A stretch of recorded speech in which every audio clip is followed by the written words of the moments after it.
2025 সালের champions trophy আয়োজন নিয়ে ভারত ও পাকিস্তানের মধ্যে চলমান অচলাবস্থার অবশেষে সমাধান হচ্ছে। ক্রিকেট বিষয়ক ওয়েবসাইট ESPN ক্রিকইনফোর দাবি, সমাধানে হাইব্রিড মডেল গ্রহণের প্রস্তাব উঠেছে। আইসিসি এবং পাকিস্তান ক্রিকেট বোর্ড PCB এই মডেল নিয়ে শেষ পর্যন্ত সম্মত হয়েছে বলে ধারণা করা হচ্ছে। এর আগে বলা হচ্ছিল অন্তত চ্যাম্পিয়ন্স ট্রফি হাইব্রিড মডেলে হবে না, যার জন্য পাকিস্তান কিংবা ভারতের যে কোনো এক দলকে এই টুর্নামেন্ট থেকে সরে যেতে হতে পারে, যার জন্য পাকিস্তান কিংবা ভারতের যে কোনো এক দলকে কম্প্রোমাইজ কিংবা এই টুর্নামেন্ট থেকে সরে যেতে হবে।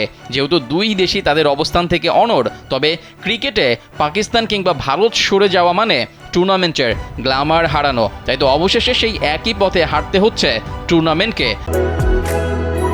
বাংলাদেশের একমাত্র মাল্টিন্যাশনাল টাইলস ব্র্যান্ড আরএকে সিরামিক্স। এছাড়া ESPN দাবি করছে হাইব্রিড মডেলের আওতায় 2027 সাল পর্যন্ত পাকিস্তান ও ভারত আয়োজিত আইসিসি টুর্নামেন্টের ম্যাচগুলো নিরপেক্ষ ভেন্যুতে খেলার সুযোগ থাকছে।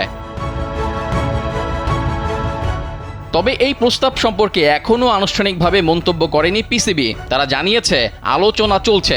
জানা গেছে PCB হাইব্রিড মডেল মেনে নিতে কিছু শর্ত দিয়েছে। এর মধ্যে একটি গুরুত্বপূর্ণ শর্ত হলো এই মডেল 2027 সাল পর্যন্ত, এমনকি সম্ভব হলে পুরো 2031 বাণিজ্যিক চক্র পর্যন্ত প্রযোজ্য হতে হবে। আইসিসির চলমান বাণিজ্যিক চক্র 2024-27 অনুযায়ী ভারত ও পাকিস্তানের তিনটি বড় ইভেন্ট অনুষ্ঠিত হবে। এগুলো হলো 2025 সালের চ্যাম্পিয়ন্স ট্রফি, যেটা পাকিস্তানে হবে, 2024 সালের মেয়েদের ওয়ানডে বিশ্বকাপ ভারতে এবং 2026 সালের পুরুষদের T20 বিশ্বকাপ ভারত ও শ্রীলঙ্কায় যৌথভাবে আয়োজিত হবে।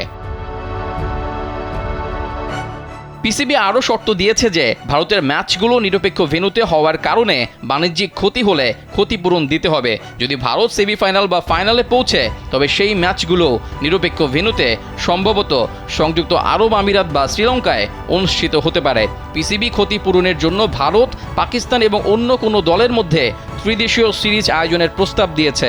7 ডিসেম্বর আইসিসি বোর্ড মিটিংয়ে এই বিষয়ে চূড়ান্ত সিদ্ধান্ত হতে পারে। PCB 19 ফেব্রুয়ারি থেকে লাহোর, করাচি এবং রাওয়ালপিন্ডিতে চ্যাম্পিয়ন্স ট্রফি আয়োজনের পরিকল্পনা করেছিল।